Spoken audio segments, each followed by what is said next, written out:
السلام عليكم ورحمة الله وبركاته. إن الحمد لله نحمده ونستعينه ونستغفره ونعوذ بالله من شرور أنفسنا ومن سيئات أعمالنا.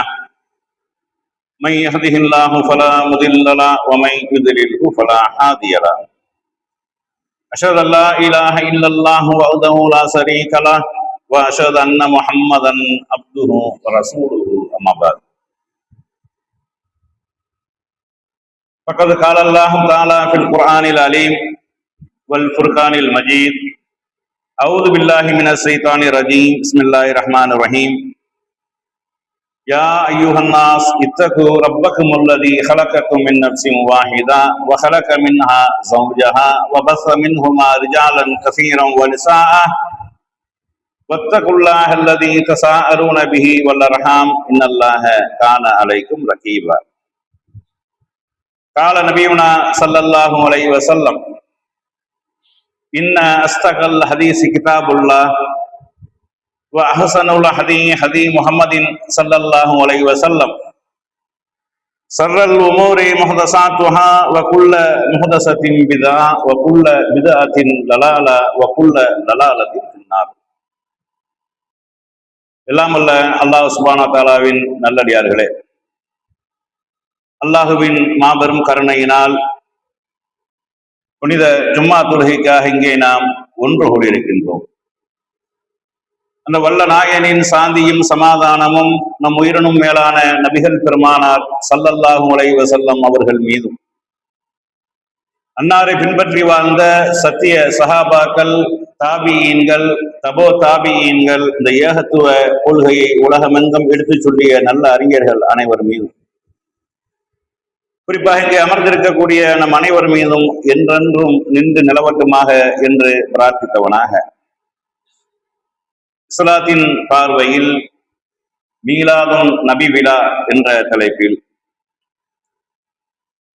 ஒரு சில முக்கியமான செய்திகளை, இஸ்லாத்தினுடைய அடிப்படையான சில விஷயங்களை நாம் அறிந்து கொள்ள வேண்டும். அதை சரியான முறையில் அறியாததின் காரணத்தினால் நபியை இவர்கள் புகழக்கூடாது என்கிறார்கள், நபியின் மீது இவர்களுக்கு நேசமில்லை என்றெல்லாம் தூற்றக்கூடிய ஒரு காட்சியை நம்ம பார்க்கிறோம். உண்மையிலேயே இஸ்லாமிய மார்க்கத்தை உள்ளபடி நாம் அறிந்திருந்தோமையானால், அல்லாஹும் அவனுடைய தூதரும் தான் இந்த மார்க்கத்துக்கு அத்தாரிட்டி, அவர்கள் தவிர மற்ற யாருடைய கூற்றும் யாருடைய சொல்லும் இந்த மார்க்கத்திற்கு ஆதாரமாக ஆகாது என்பதையும், உணர்வு பூர்வமாக உணர்ச்சி பூர்வமாக சிந்திக்கிறதெல்லாம் பேசுவதெல்லாம் மார்க்கமா ஆகாது என்பதையும் நம்ம விளங்கி இருப்போம். இன்னைக்கு இந்த மக்கள் மத்தியில இந்த உணர்ச்சி பூர்வமாக உணர்வு பூர்வமாக சில செய்திகளை தூண்டிவிடக்கூடிய நேரத்துல அவர்கள் அதற்கு அடிமைப்பட்டு அவர்களுடைய சொல்லின் நியாயம் இருப்பது போல விளங்கி கொண்டு நம்மளையெல்லாம் இவர்கள் நபியை போடக்கூடாது என்று சொல்கிறார்கள், இவர்களுக்கு நபியின் மீது நேசம் இல்லை என்றெல்லாம் ஒரு செய்திகளை பரப்பி கொண்டிருக்கிறாங்க. ஆனா இதுல பல விஷயங்களை நாம அறிந்து கொள்ள வேண்டும். நபியை நேசிக்கிறதுனா முதல்ல என்ன அப்படின்னு நம்ம பார்த்து விட்டு, உணர்வு பூர்வமாக எடுத்து வைக்கக்கூடிய வாதம் மார்க்கமா, ஆதாரத்தின் அடிப்படையில் எடுத்து வைக்கக்கூடியது மார்க்கமா அப்படிங்கிறத நம்ம ரெண்டாவதா பார்த்துருவோம். இந்த நபியை நேசிக்க வேண்டும் அப்படின்னு சொல்றோமா இல்லையா? நபியை நேசித்தல் என்பது ஏதோ ஒரு 10ஓட 11 எங்க அம்மாவை நேசிக்கிறோம், எங்க வாப்பாவை நேசிக்கிறேன், நான் பெற்ற பிள்ளைகளை நேசிக்கிறேன், என் சொத்தை நேசிக்கிறேன், என் செல்வத்தை நேசிக்கிறேன், என்னை நானே நேசிக்கொள்றேன், அதோட ரசூலுல்லாவை நேசிக்கிறேன், அப்படியான ஒரு நேசமாக உங்களுடைய நேசம் இருக்குமே ஆனால் நீங்கள் மூமினே கிடையாது. முதல்ல ரசூலுல்லாவை நேசிப்பது என்பது எப்படி நேசிக்க வேண்டும் என்றால், எல்லாத்தையும் விடவும் மேலானதாக நேசிக்க வேண்டும். உங்களுடைய சொந்தம், சொத்து, சுகம், பெற்றவர்கள், மற்றவர்கள், உற்றவர்கள், சுற்றவர்கள் அனைத்தையும் விட அல்லாஹ்வுடைய தூதர் உங்களுக்கு மேலானவராக இருந்தால்தான் நீங்கள் மூமின். இல்லை என்றால் மூமினே கிடையாது என்று நபிகள் நாயகம் ஸல்லல்லாஹு அலைஹி வஸல்லம் அவங்க சொல்றாங்க. இது நமக்கெல்லாம் தெரிஞ்ச ஒரு சம்பவம் தான். உமர் ரலியல்லாஹு அன்ஹு அல்லாஹ்வுடைய தூதரே, நான் என்னுடைய குடும்பம், செல்வம், சொத்து எல்லாத்தையும் விட உங்களை மேலா நேசிக்கிறேன், ஆனா என்னை விட மேலாக உங்களை நேசிக்க முடியாது என்று சொன்னாங்க. அப்ப ரசூலுல்லாஹ் சொன்னாங்க, என்னை விட நீங்கள் மேலா உங்களை விட என்னை மேலாக நீங்க நேசிக்கவில்லை என்றால் நீங்க மோமின் இல்லை அப்படின்ட்டாங்க. அப்ப அல்லாஹ்வுடைய தூதர், என்னை விடவும் நான் உங்களை அதிகமாக நேசிக்கிறேன் என்று உமர் ரலியல்லாஹு சொன்ன சம்பவங்கள்லாம் நமக்கு தெரியும். நபி ஸல்லல்லாஹு அலைஹி வஸல்லம் அவங்க என்ன சொல்றாங்க, லா யூமினு அஹதுக்கும் ஹத்தா அகூன ஹப்ப இலைஹி மின் வாலிதிஹி வ வலதிஹி வன்னாஸி அஜ்மஈன். நீங்கள் ஒருபோதும் இறை நம்பிக்கையாளராக ஆகவே முடியாது. லா யூமினு அஹதுக்கும் ஹத்தா அகூன ஹப்ப இலைஹி மின் வாலிதிஹி வ வலதிஹி வன்னாஸி அஜ்மஈன். நீங்க அனைத்தையும் விடவும், உங்களுடைய பெற்றவர்கள், சொந்தம், செல்வம் அனைத்தையும் விடவும் என்ன மேலாக நேசிக்காத வரை நீங்கள் மூமினாக ஆக முடியாது. அப்ப ஒரு மூமின் ரசூலுல்லாஹ்வை நேசிப்பது என்பது ஈமானில் உள்ளது. அனைத்தையும் விட மேலாக நேசிக்க வேண்டும் என்று நாம சொல்றோம். நாம சொல்ற ரசூலுல்லாஹ் அப்படி சொன்னாங்கன்னு நாம சொல்றோம். ஆனா நம்ம பார்த்து என்ன செய்யறாங்க, இவங்க ரசூலுல்லாஹ்வை நேசிக்க கூடாதுங்கிறாங்க, ரசூலுல்லாஹ்வை புகழக்கூடாதுங்கிறாங்க அப்படிங்கிற ஒரு குற்றச்சாட்டை வைக்கிறாங்க. அவர்கள் அறியாமல் அந்த குற்றச்சாட்டை வைத்து மக்களை வழிகெடுக்கக்கூடிய வாதங்களை தான் வைத்துக் கொண்டிருக்கிறார்களே ஒழிய சத்தியத்தை, உண்மையை சொல்லவில்லை அப்படிங்கிறத முதலாவதா விளங்கணும். அப்ப நபியை நேசிக்கிறது என்பது அனைத்தையும் விட மேலாக நேசிக்க வேண்டும் என்றால் கண்மூடித்தனமாக நம்ம விரும்பியவாறெல்லாம் நேசிக்கணுமா, அல்லது அதற்கு என்று ஏதாவது வரைமுறை இருக்கிறதா? நபியை புகழக்கூடாதுன்னு இவர்கள் சொல்கிறார்கள் அப்படின்னு சொல்லுவாங்க. நபியை புகழக்கூடாது என்று யாரும் சொல்ல மாட்டாங்க. நபியை விட வேற யாரை புகழ முடியும்? மனிதர்கள் புகழுக்குரியவன் அல்லாஹ் ஒருவன் தான், அவனை தவிர புகழக்கூடியவர்கள் யாரும் இல்லை. மனிதர் என்ற அடிப்படையில் வைத்து ஒருவரை புகழ்வதாக இருந்தால், ஒருவரை நேசிப்பதாக இருந்தால் அது அல்லாஹ்வுடைய தூதர் அவர்களுக்குத்தான் முதலிடம். ஆனா அந்த நபி ஸல்லல்லாஹு அலைஹி வஸல்லம் அவர்கள் புகழ்வது சம்பந்தமாக சொன்னது என்ன? லா துத்ரூனி கமா அதிரத்தின் நசாரா ஈசா இப்னு மரியம். மரியமுடைய மகன் ஈசாவை கிறிஸ்தவர்கள் வரம்பு மீறி புகழ்ந்தார்களே, அது மாதிரி நீங்கள் என்னை புகழ்ந்து விடாதீர்கள். கூலு அப்துல்லா, அல்லாஹ்வுடைய அடியார் என்று சொல்லுங்கள். அப்துஹு வ ரசூலுஹு, அல்லாஹ்வுடைய அடிமை, நான் அவனுடைய தூதர். இதுதான் நீங்க என்ன புகழக்கூடியது. அப்ப தூதரை நேசிப்பது என்பதும் புகழ்வது என்பதும் ஒரே ஒரு கான்செப்ட் தான். அவர்கள் அல்லாஹ்வுடைய தூதர் அப்படிங்கிற கான்செப்ட் தான். அல்லாஹ்வுடைய தூதர் என்று நாம சரியான முறையில ஏற்று நம்முடைய வாழ்க்கையில அதை அமுல்படுத்திட்டோமேயானால் ரசூலுல்லாஹ்வை நாம நேசிக்கிறோம், ரசூலுல்லாஹ்வை நம்ம புகழ்றோம். அதுதான், அதாவது எல்லை மீறாத, அளவு கடந்து புகழாத, அளவான ரசூலுல்லாஹ் காட்டி தந்த புகழ்ச்சி என்ன? அல்லாஹ்வுடைய தூதர் என்று ஏற்றுக்கொள்வது. ஏற்றுக்கொள்வது சும்மா வாயில சொல்லிட்டு போறதில்லை. வாயில சொல்றாங்க, ஒருத்தர் இஸ்லாத்துக்கு வரணும் என்றால லா இலாஹ இல்லல்லாஹ் முஹம்மது ரசூலுல்லாஹ் சொன்னா இஸ்லாத்துக்கு வருவாரு. அப்படி வாய் வழியா சொல்லிட்டு போறதில்லை. வணக்கத்திற்குரிய அல்லாஹ் தவிர யாரும் இல்லை, முகமது அல்லாஹ்வுடைய தூதராக இருக்கிறார்கள் என்று வாயில சொல்வதல்ல, சொன்ன சொல்லை செயலின் மூலமாக வெளிப்படுத்துவது. உங்களுடைய அன்றாட வாழ்க்கையில ரசூலுல்லாஹ்வை கொண்டு வரணும். உங்களுடைய குடுக்கல் வாங்கல்ல ரசூலுல்லாஹ் வரணும். உங்களுடைய திருமணத்துல ரசூலுல்லாஹ் வரணும். ரசூலுல்லாஹ் நேரில் ஆஜரா, இந்த மௌலித் கிதாபில் எழுதிருக்காங்க, மௌலித ஓதுனா ரசூலுல்லாஹ் நேரில் ஆஜரா வாங்குறாங்களே, அந்த வரணும் இல்ல. நம்முடைய செயல்பாடுகள் ரசூலுல்லாஹ்வுடைய வழிமுறைகள் வரணும். ரசூலுல்லாஹ்வுடைய சொல் செயல் அங்கீகாரத்தின் அடிப்படையில் நம்முடைய வணக்க வழிபாடுகளாக இருந்தாலும், கொடுக்கல் வாங்கல் போன்ற உலக தேவை, உலக தொடர்புகள், உலக விஷயங்களாக இருந்தாலும் அனைத்தும் வர வேண்டும். அப்படி வந்து விட்டால் நீங்கள் அல்லாஹ்வுடைய தூதரை நேசிக்க வேண்டிய விதத்தில் நேசிக்கிறீர்கள், அவரை புகழ வேண்டிய விதத்தில் நீங்கள் புகழ்கிறீர்கள். ஏன்னா ரசூலுல்லாஹ் அவர்களை புகழ்வதற்கு அவங்க சொன்ன ஒரே ஒரு வார்த்தை அல்லாஹ்வுடைய தூதர் தான், முஹம்மது ரசூலுல்லாஹ் தான். ஏன்னா மனிதர் என்ற அடிப்படையில சிறந்தவர்களாக இருக்கலாம், ஆனா நம்மள மாதிரி மனிதர்கள் தான். அதுக்கு உடனே புரிஞ்சிட்டு வந்துடுவாங்க, நம்மள மாதிரி மனிதர்ன்றாங்க. அவங்களே சொல்றாங்க, ரசூலுல்லாஹ் சொல்றாங்க, அல்லாஹ்வே சொல்றான், நபியே நீ அந்த மக்கள்கிட்ட சொல்லுங்க, இன்னமா அன பஸரும் மிஸ்லுக்கும், நானும் உங்களை போன்ற மனிதன் தான் என்று நபியே நீங்கள் சொல்லுங்கள், அந்த மக்கள்கிட்ட சொல்லுங்க, உங்களை என்னமோ ஒரு மாதிரியா பாக்குறாங்க அப்படின்னு அல்லாஹ் சொல்றான். ரசூலுல்லாஹ் சொல்றாங்க, நானும் உங்களை போன்ற மனிதன் தான், நான் மறந்து விட்டேன், எனக்கு ஞாபகப்படுத்துங்கள் என்று ரசூலுல்லாஹ் சொல்றாங்க. நம்ம சொன்னோம்னா என்ன செஞ்சிருவாங்க, நீங்க ரசூலுல்லாஹ் நம்மள மாதிரி சாதாரண மனிதன்ட்டாங்க. அல்லாஹ்வுடைய தூதர்ங்கிறதுலாம் டிஃபரெண்ட், மனிதர்கள் தான் என்பதில் மாற்று கருத்து இல்லை. தூதர் என்ற அடிப்படைகள் தான் அவர்களுக்கு நமக்கும் உள்ள வித்தியாசமே. அதை ரசூல் ஸல்லல்லாஹு அலைஹி வஸல்லம் அவங்க அந்த வசனத்திலே சொல்றாங்க, இன்னமான பஸரும் மிஸ்லுக்கும் யூஹா இலைக்கும் வஹீயுன் அப்படிங்கிறாங்க. எனக்கு அல்லாஹ்வின் புறத்திலிருந்து வஹி வருகிறது, உங்கள் இறைவன் என் இறைவனுமாய் அல்லாஹ் ஒருவன் தான் என்று சொல்லி நபி ஸல்லல்லாஹு அலைஹி வஸல்லம் அவர்களை அல்லாஹ் பிரகடனப்படுத்த சொல்கிறான் என்றால், அப்ப ரசூலுல்லாஹ்வை நம்ம மதிப்பது என்பதும் ரசூலுல்லாஹ்வை புகழ்வது என்பதும் அல்லாஹ்வுடைய தூதர் என்ற அந்தஸ்தில வச்சுதான். நீங்க பாருங்க, ரசூலுல்லாஹ்வை இவர்கள் புகழக்கூடாது, ரசூலுல்லாஹ்வை இவர்கள் மதிக்கிறது இல்லை அப்படின்னு சொல்லக்கூடிய அவர்கள் ரசூலுல்லாஹ்வுடைய வழியில நடக்கிறது இல்லை. முதல்ல அவங்க தங்களுடைய குடுக்கல் வாங்கலாக இருந்தாலும் சரி, தங்களுடைய வணக்க வழிபாடுகளாக இருந்தாலும் சரி, தூதருடைய வழிமுறையை ஓரம் கட்டி விட்டு இமாம்களுடைய வழிமுறையை முன்னுக்கு கொண்டு வந்துருவாங்க. நீங்க நல்லா பாருங்க, நீங்க நாங்க சாஃபி மதுஹப்ல உள்ள ஆளுங்க, நாங்க ஹனஃபி மதுஹப்ல உள்ள ஆளுங்க, எங்க இமாம் என்ன சொல்லியிருக்காங்க அதைத்தான் கேட்போம், நீ சொல்றதெல்லாம் கேட்க முடியாதுங்க. நம்ம சொல்வது எதை சொல்றோம்? நம்ம கையில மடியில இருந்து போட்டு சொல்றோமா? எதை சொல்றோம்? குர்ஆனில் உள்ளதை சொல்கிறோம், ஹதீஸில் உள்ளதை சொல்லுகிறோம். இதை சொல்லும் போது ஏற்காமல் அவங்க என்ன சொல்றாங்க, என்ன வாதம் வைக்கிறாங்க, எங்க இமாம்கள் என்ன சொல்லியிருக்காங்க அதான் நாங்க கேட்போம். எங்க இமாம்களை விட நீங்க பெரிய ஆளா? உங்க இமாம்களை விட நாங்க பெரிய ஆள் இல்ல. உங்க இமாம்கள்லாம் மேலாக இருக்கக்கூடியவர்கள் அல்லாஹ்வுடைய தூதர். அவர்கள் தான் தூதராக அனுப்பப்பட்டவர்கள், அவர்கள் தான் முன்மாதிரியாக அனுப்பப்பட்டவர்கள். மக்களுக்கு 23 ஆண்டு காலம் வாழ்ந்து காட்டியவர்கள். வாழ்ந்து காட்டுறதுல சும்மா சாதாரணமா வாழ்ந்துட்டு போறது இல்ல. எத்தனை பிரச்சனைகள், எத்தனை சச்சரவுகள், எத்தனை சண்டைகள், எத்தனை யுத்தங்கள், எத்தனை காயங்கள், எத்தனை இழப்புகள், அத்தனையும் தாண்டி இந்த மார்க்கத்தை நமக்கு தந்துட்டு போயிருக்கிறாங்க. தூதர்னா சாதாரணமா எதமா வந்தோம் போனோம், கடலுக்கு போனோம், மீனை பிடிச்ச வந்தோம் அப்படிங்கிறது இல்ல. தூதருடைய பணி என்பது மகத்தான ஒரு பணி. அசத்தியவாதிகள் இன்னைக்கு நம்மளை பாருங்க, முஸ்லீம் பேர் வச்சிருக்கிறாங்க, அல்லாஹ்வை ஏற்றுக்கொண்டிருக்கிறாங்க. அவர்கள் செய்யக்கூடிய தவறை சுட்டி காட்டும் போது நம்மளை எவ்வளவு எதிர்க்கிறாங்க, நம்மளை எவ்வளவு கடுமையா பேசுறாங்க.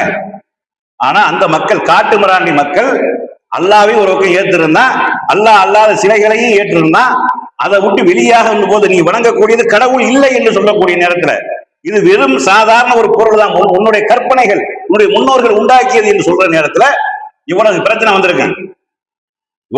இவர்களாவது அல்லாஹ்வை ஏற்றுக்கொண்டிருக்கிறார்கள். எப்படி நம்பணுமோ அப்படி நம்பாவிட்டாலும் அல்லாஹ்வை நம்புகிறார்கள். ஆனா அவர்கள் அல்லாஹ்வை 10ஓட 11 வைத்திருந்தார்கள். யாரு? மக்கா முஸ்ரிக்குகள்.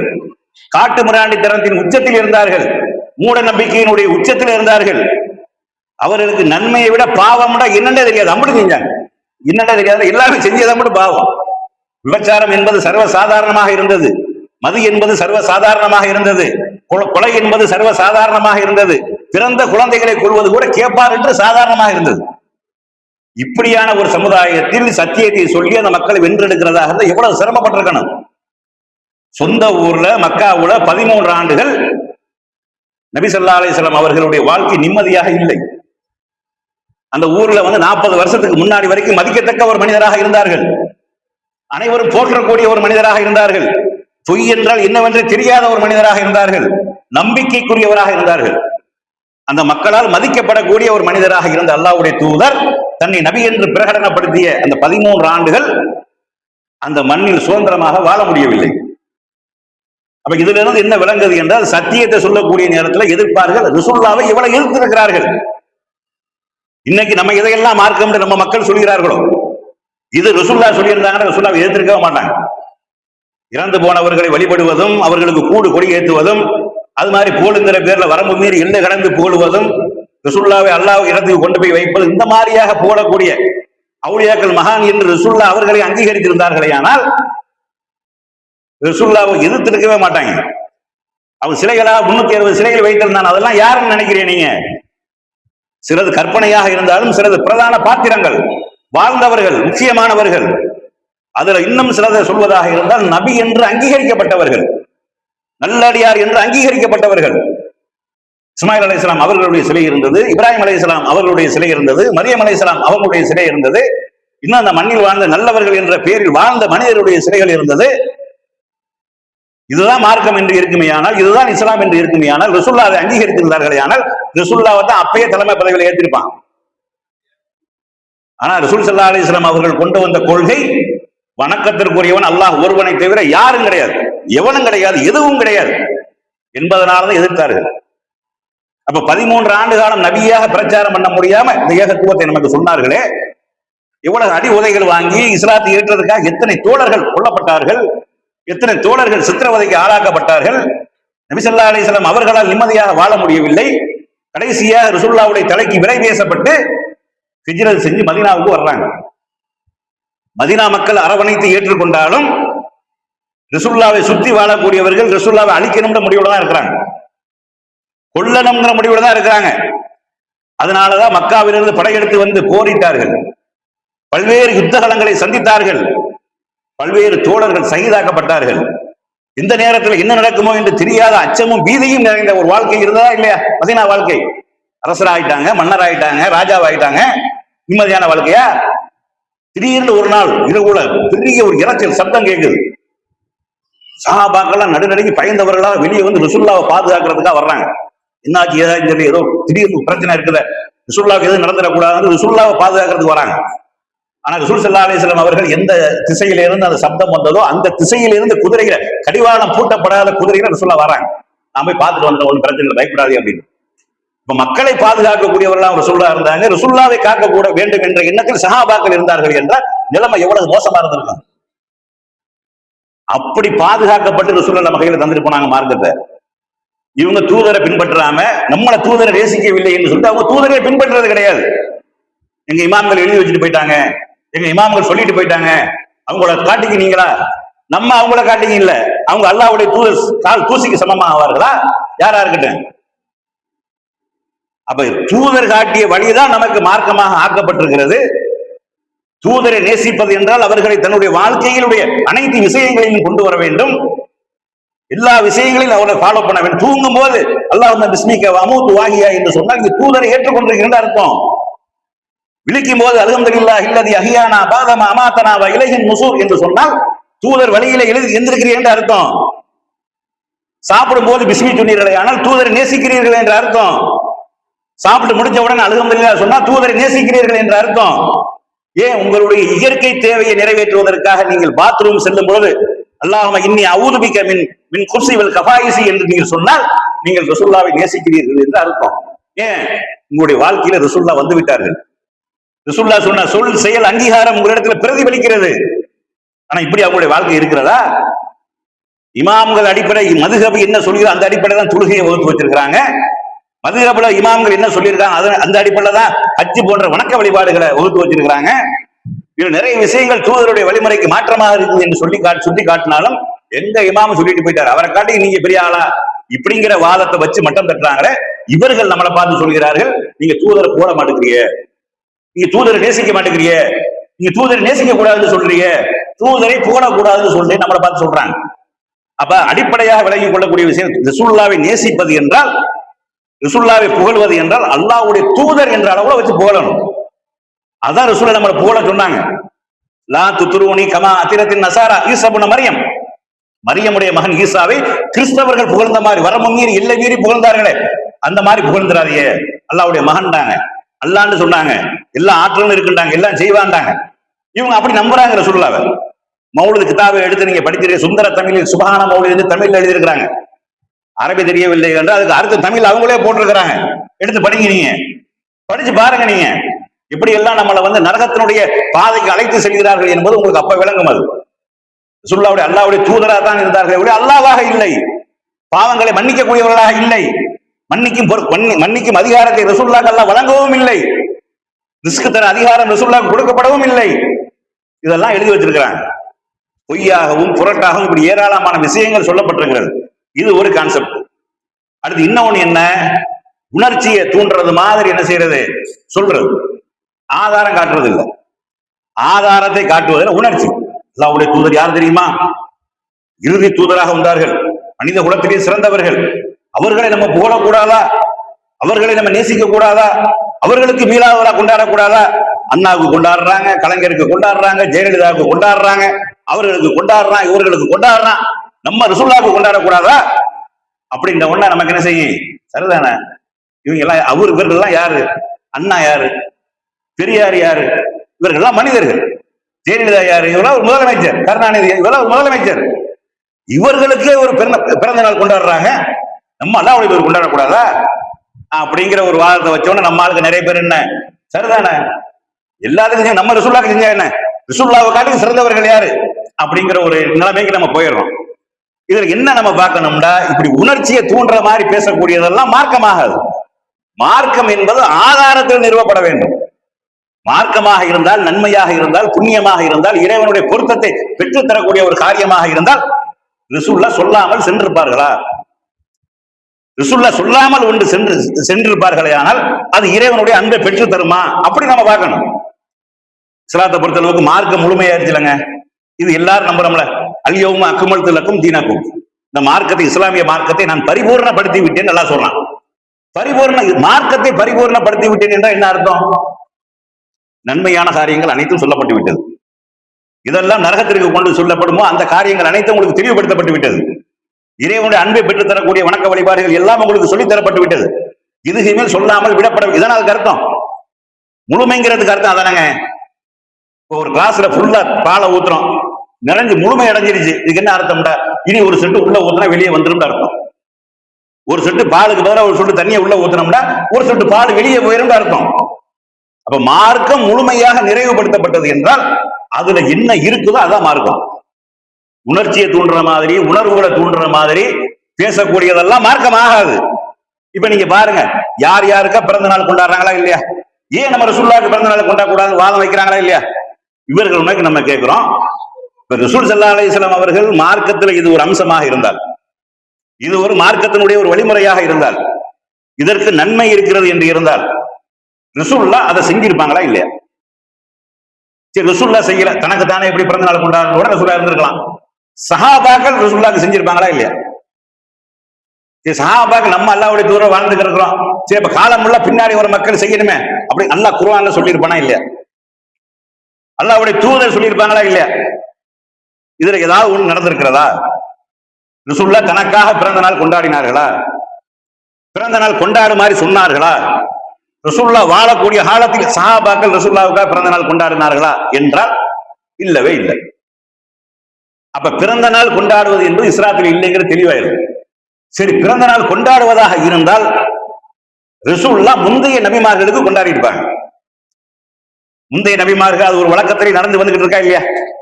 இயேசுநாதர்ங்கிற பேர்ல, கிறிஸ்துமஸ்ங்கிற பேர்ல பிறந்த நாளுங்கிற ஒரு கலாச்சாரம் வந்து கொண்டே இருக்கிறது. ரசூலுல்லாஹ் மத்த யூத கிறிஸ்தவர்களுடைய சில செயல்பாடுகளை அங்கீகரித்தார்களா இல்லையா? அது உண்மையிலேயே மார்க்கமாக இருந்தால், பிறந்த நாளை கொண்டாடுவது அங்கீகரிக்கக்கூடியதாக இருந்தால் ரசூல் ஸல்லல்லாஹு அலைஹி வஸல்லம் அவர்கள் ஈசா அலைஹிஸ்ஸலாம் அவங்களுடைய பிறந்த நாளை கொண்டாடி இருப்பார்கள். ஏன்னா ஈசா அலைஹிஸ்ஸலாம் அவங்களுடைய பிறப்பு சம்பந்தமாக குர்ஆன் தெளிவாக பேசுகிறது. அவங்க மரியம் அலைஹிஸ்ஸலாம் அவர்களுடைய பிறப்புல இருந்தே பேசுது. மரியம் அலைஹிஸ்ஸலாம் பிறந்து அவங்க தாயார் அவர்களுக்கு மரியம் என்று பெயர் வைத்ததிலிருந்து, அவர்கள் பள்ளிவாசலில் அவர்கள் என்னது பணியாளாக நியமிக்கப்பட்டதிலிருந்து, அவர்களுக்கு சிறப்பாக அல்லாஹ்வின் புறத்திலிருந்து உணவு வந்ததிலிருந்து, அதுக்கு ஜிப்ரீல் அலைஹிஸ்ஸலாம் அவர்கள் உங்களுக்கு அழகான ஆண் குழந்தை பற்றி நற்செய்தி சொல்லப்படுது என்பதில் இருந்து, எந்த ஒரு ஆணும் என்னை தீண்டாத நிலையில் எனக்கு எப்படி ஆண் குழந்தை பிறக்கும் என்று மரியம் அலைஹிஸ்ஸலாம் அவர்கள் கேட்டதிலிருந்து, அதுக்கப்புறம் மரியம் அலைஹிஸ்ஸலாம் அவர்கள் கர்ப்பமாகி ஈசா அலைஹிஸ்ஸலாம் அவர்களை பெற்றெடுத்து மக்கள் மத்தியில் வரக்கூடிய நேரத்தில் அந்த யூதர்கள் கேட்கிறார்கள், உன்னுடைய முன்னோர்கள் யார் இப்படியாப்பட்ட ஆள் இல்லையே என்று கேட்டதில் இருந்து, அப்ப அந்த மரியம் அலைஹிஸ்ஸலாம் அவர்கள் தொட்டில போட்டிருக்கக்கூடிய குழந்தையை நோக்கி கையை காட்டுறாங்க, அந்த குழந்தை தொட்டில கடந்து பேசுனதுல இருந்து இத்தனை சம்பவம் குர்ஆன்ல சொல்லப்படுது. அற்புதமான ஆண் துணை இல்லாமல் அற்புதமான முறையில் பிறந்தார்கள். தொட்டில் குழந்தையாக இருக்கும்போது தன்னை நபி என்று பிரகடனப்படுத்தினார்கள். அப்ப தொட்டில் குழந்தையை நோக்கி கையை காட்டக்கூடிய நேரத்தில் அவங்க கேட்கிறாங்க, குழந்தையை நோக்கி கையை காட்டி அந்த குழந்தைகள் எப்படி பேசும் அப்படின்னு சொல்லி வாய மூடல ஈசா அலைஹிஸ்ஸலாம் பேசுறாங்க. கால ஆனா இன்னி அப்துல்லா, நான் அல்லாஹ்வுடைய அடிமை, ஆத்தானியல் கிதாப், அவன் எனக்கு வேதத்தை தந்துட்டான். எப்ப தொட்டில் இறக்கும்போது சொல்றாங்க வேதத்தை தந்துட்டான். வஜாலனி நபியா, அவன் என்னை நபியாக தேர்வு செய்திருக்கிறான் சொன்னாங்களா இல்லையா? நபியாக பிறந்தார்கள். ரசூலுல்லாஹ் பிறக்கும்போது நபியா பிறக்கல. ரசூலுல்லாஹ் பிறக்கும்போது நபியா பிறந்தாங்க, அப்பயும் அப்படி பேர் காலி பண்ணிருப்பாங்க. எப்படி கடுமையான 13 ஆண்டுகள் 40 வயசுக்கு அப்புறம் எவ்வளவு கடுமையான எதிர்ப்பை சந்தித்தார்களோ அவ்வளவு பெரிய எதிர்ப்பை எப்ப ரசூலுல்லாஹ் நபி என்று பிறந்த உடனே தெரிஞ்சிருந்தா சந்திச்சிருப்பார்கள். ரசூலுல்லாஹ் பிறக்கும் போது நபியா பிறக்க 40 வயசுல தான் நபியாக ஆனார்கள் என்பது அனைவரும் அறிந்திருக்கிறோம். ஆனா ஈசா அலைஹிஸ்ஸலாம் அவர்கள் பிறக்கும் போதே பிறந்தது சம்பந்தமாக பேசப்படுகிறது, பிறக்கும் போதே நபியாக பிறந்தார்கள் என்பதாக பேசப்படுகிறது. அவர்களுக்கு ஒரு சமுதாயம் பிறந்த நாள் கொண்டாடி கொண்டும் இருக்கிறது. ரசூலுல்லாஹ் அதை செய்யவில்லை. மாறா என்ன சொன்னார்கள்? மன் தஸப்பஹ பிகௌமின் ஃபஹுவ மின்ஹும், யார் பிற சமுதாய கலாச்சாரத்திற்கு ஒப்பாக தங்களை காட்டிக் கொள்கிறார்களோ அவர்கள் அவர்களை சார்ந்தவர்கள் தானே ஒழிய நம்மளை சார்ந்தவர்கள் இல்லை என்று சொன்னார்கள். அப்ப செஞ்சிருப்பாங்களா இல்லையா? அது மூசா அலைஹிஸ்ஸலாம் அவருடைய பிறப்பு சம்பந்தமா சொல்லப்படுதா இல்லையா? குர்ஆன்ல அதிகமாக பேர் பயன்படுத்தப்பட்ட ஒரே நபியார்னா மூசா அலைஹிஸ்ஸலாம் அவங்கதான். அவங்க சம்பந்தமா அல்லாஹ் குர்ஆன்ல அதிகமா பேசுறான். மூசா அலைஹிஸ்ஸலாம் அவர்கள் பிறப்பு சம்பந்தமாக ஆண் குழந்தை பிறந்தாலே கருவறுத்து கொள்றான் ஃபிரௌன் என்ற செய்தி நிலவி கொண்டிருக்கக்கூடிய நேரத்துல, ஆண் குழந்தையை பெற்றுவிட்டு பயப்படக்கூடிய அந்த நேரத்துல மூசா அலைஹிஸ்ஸலாம் அவருடைய தாயாருக்கு இறைவன் வஹியை அறிவித்து ஆத்துல கொண்டு போய் பிள்ளையை விட நான் பாதுகாப்பேன் என்று சொல்லி பிள்ளையை விட்டு கடைசியில ஃபிரௌனையே எடுத்து வளர்க்க வைத்து அந்த பிள்ளைக்கு மூசா அலைஹிஸ்ஸலாம் அவருடைய தாயாரையே பால் ஊட்ட செய்து ஃபிரௌனுடைய வீட்டிலேயே வளர்ந்தார்களா இல்லையா மூசா அலைஹிஸ்ஸலாம் அவர்கள்? அப்ப இந்த பிறப்பு சம்பந்தமா சொல்லப்படுதா இல்லையா? பிறந்த நாளை ஒருவர் கொண்டாடுவதாக இருந்தால் அதற்கு ஒரு முக்கியத்துவம் இருக்குமே ஆனால், அது ஒரு மார்க்க அங்கீகாரம் இருக்குமே ஆனால் ரசூலுல்லாஹ் செஞ்சிருப்பாங்களா இல்லையா? மூசா அலைஹிஸ்ஸலாம் அவர்கள் எவ்வளவு அற்புதமான முறையில் பிறந்து காப்பாற்றப்பட்டார்கள். எவன் எதிரியாக இருந்தாலும் அவன் வீட்டிலே வளர்க்கப்பட்டார்கள். அவர்கள் காப்பாற்றப்பட்ட நாளை நோன்பு சொன்னார்கள். யாரு? மூசா அலைஹிஸ்ஸலாம் அவர்கள் பிறவனிடமிருந்து காப்பாற்றப்பட்ட நாளுக்கு நோன்பு பிடிக்கின்றாங்க. எதுக்கு செய்யல? பிறந்ததுக்கு செய்யல. ஈசா அலைஹிஸ்ஸலாம் அவர்கள் பிறந்த செய்தி குர்ஆன்ல சொல்லப்பட்டும் ரசூலுல்லாஹ் செய்யவில்லை என்றால் இஸ்லாத்தினுடைய வணக்க வழிபாடில் இது ஒரு முக்கியமான விஷயமாக இருந்தால் ரசூலுல்லாஹ் செஞ்சிருப்பாங்களா இல்லையா? நம்ம இப்படி பார்க்கணும் மார்க்கத்தை. உணர்வு தூண்டுற மாதிரி கேட்கறாங்களா இல்லையா? இப்ப பாங்குக்கு முன்னாடி ஸலவாத் சொல்றாங்க. ஸலவாத் சொல்றேன், ஏங்க ஸலவாத் சொல்றது கிட்டதா? ஸலவாத் சொல்றது கிட்டல. பாங்கு முன்னாடி ஸலவாத் சொல்றது மார்க்கம் சொல்லி இருக்கா? ரசூலுல்லாஹ் பிலாலுக்கு என்ன கட்டளை இட்டாங்க? பிலால் அல்லாஹ் அக்பர் என்று பாங்க சொல்லுங்கன்னு சொன்னாங்க. ஸலவாத் சொல்லல. இல்ல ஸலவாத் சொல்றது கெட்டதா நல்லது இங்க பேசக்கூடாது. எந்த இடத்துல எதை செய்யணுமோ அதை செய்யணும். இஷ்டத்துக்கு செய்யக்கூடாது. நம்ம இஷ்டத்துக்கு செஞ்சிடக்கூடாது. மார்க்கம் உண்டா நல்லது தானேங்கிற வேலை எதையும் செய்ய முடியுமா?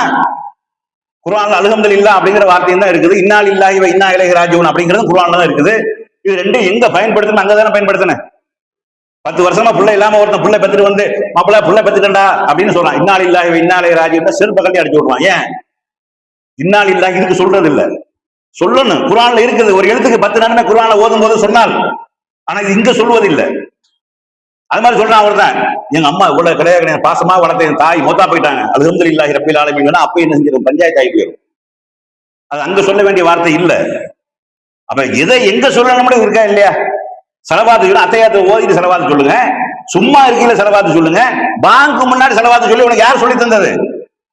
பாங்கு முன்னாடி ஸலவாத்து சொல்வதாக இருந்தா ரசூலுல்லாஹ் சொல்லியிருப்பாங்களா இல்லையா? இப்படிதான் உணர்வை தூண்டுற மாதிரி நல்லதுதானே என்பது என்ற பேர்ல வழிகெடுக்கப்படுகிறார்கள். பராத்து நோம்பு பிடிக்கிறாங்க. பராத்து நோம்புலாம் இஸ்லாத்துல இல்லப்பா. நோம்பு பிடிக்கிறது பாவமா? நோம்பு பிடிக்கிறது கெட்டதுக்குறாங்க அப்படின்னு பழைய போட்டுறது. நோம்பு பிடிக்கிறது கெட்டது இல்ல. நோம்பு எப்ப விடாலும் பிடிச்சிட்டு போ. பராத்துங்கிற இரவுல பிடிக்க சொல்லி உனக்கு யாரு சொன்னது? இந்த இரவுல பிடின்னு சொல்லி யாரு சொன்னது? அல்ல அப்படித்தானங்க பாப்பான். தூதர் மூலமாக ஒரு வழிகாட்டுதல் தந்ததுக்கு அப்புறம் நம்ம இஷ்டத்துக்கு செஞ்சமையானால் கேட்பானா இல்லையா? நீ ஏன் செஞ்ச?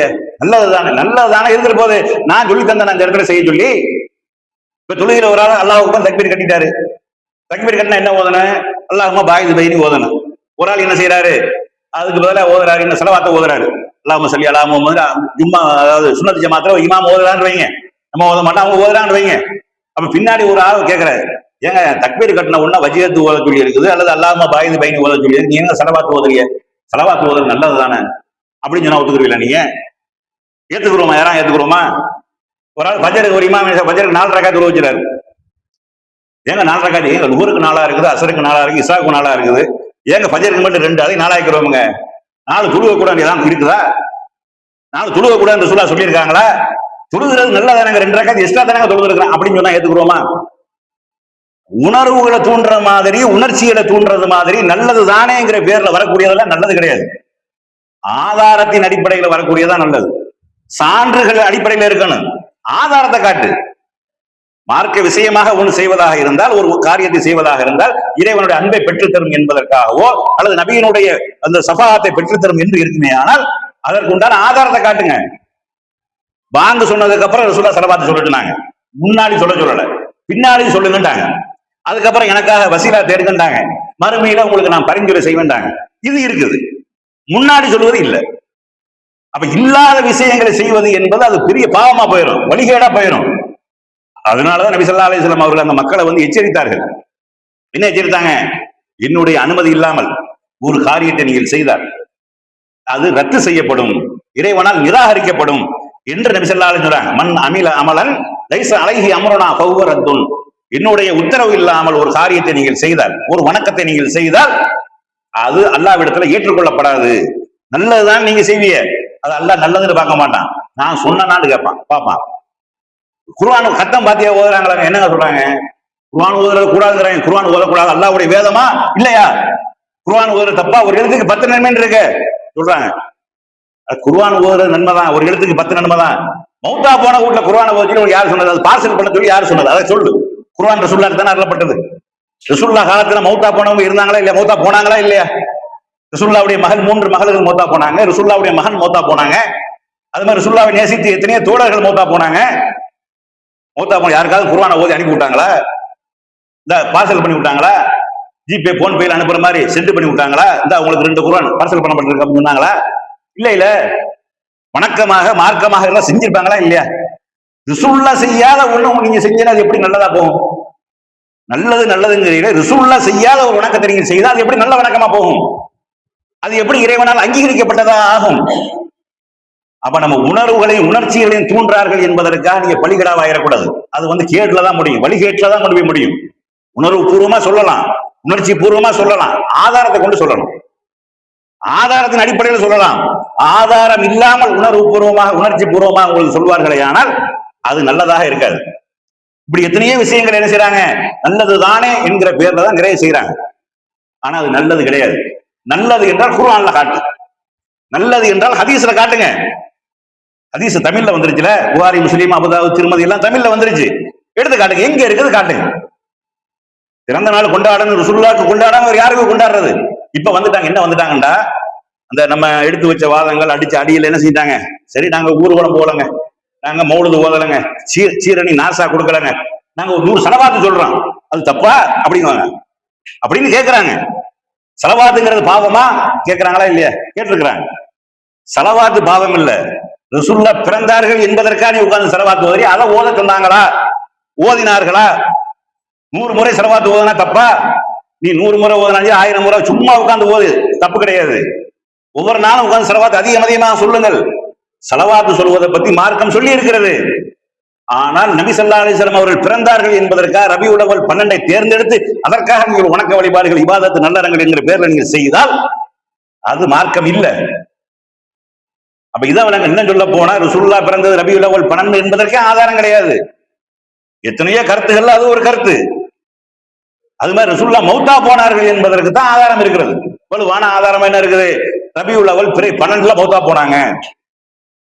இப்ப சிந்திக்கணுமா இல்லையா?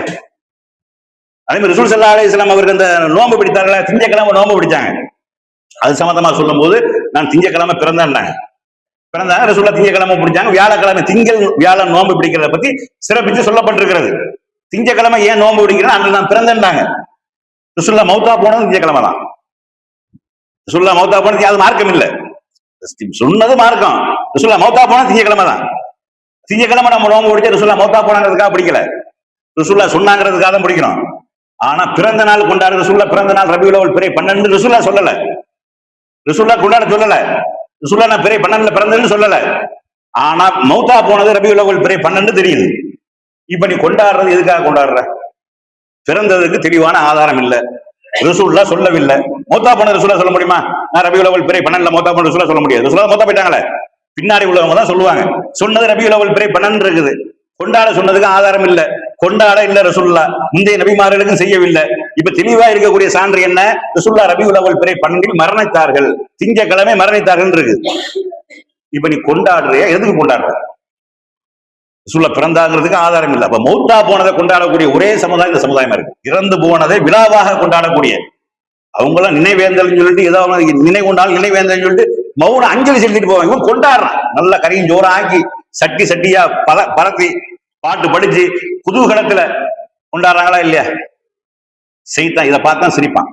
நம்ம எதை நோக்கி வந்தோமோ அது சரியான முறையில் சென்று கொண்டிருக்கிறது. தூதருடைய மரணத்தை இவர்கள் கொண்டாடக்கூடிய மக்களாக மாறிவிட்டார்கள், செய்தான் சிரிக்கக்கூடிய காரியம். அப்ப இப்படி நம்ம சமுதாயம் போய் கொண்டிருக்கிறார்கள். அதனால மீலாது நபி விழா என்பது இஸ்லாத்துல இல்லை, அதை செய்வது வழிகேடு. இது ரசூலுல்லாஹ்வுடைய வழிமுறையிலே இல்ல, முந்தைய நபிமார்களுக்கும் செய்யவில்லை என்பதை நம்ம உறுதியாக விளங்கிக் கொள்ள வேண்டும். அல்லாஹ்வை நேசிக்க, அல்லாஹ்வையும் அல்லாஹ்வுடைய தூதரை நேசிக்கக்கூடியவர்களாக, அல்லாஹ்வுடைய தூதரை பின்பற்றக்கூடியவர்களாக அல்லாஹ் நம் அனைவரையும் ஆக்கி அருள வேண்டும் என்று கூறி என்னுடைய இந்த உரையை நிறைவு செய்கின்றேன். வாஹிர் தவானா அனில் ஹம்துலில்லாஹி ரப்பில் ஆலமீன்.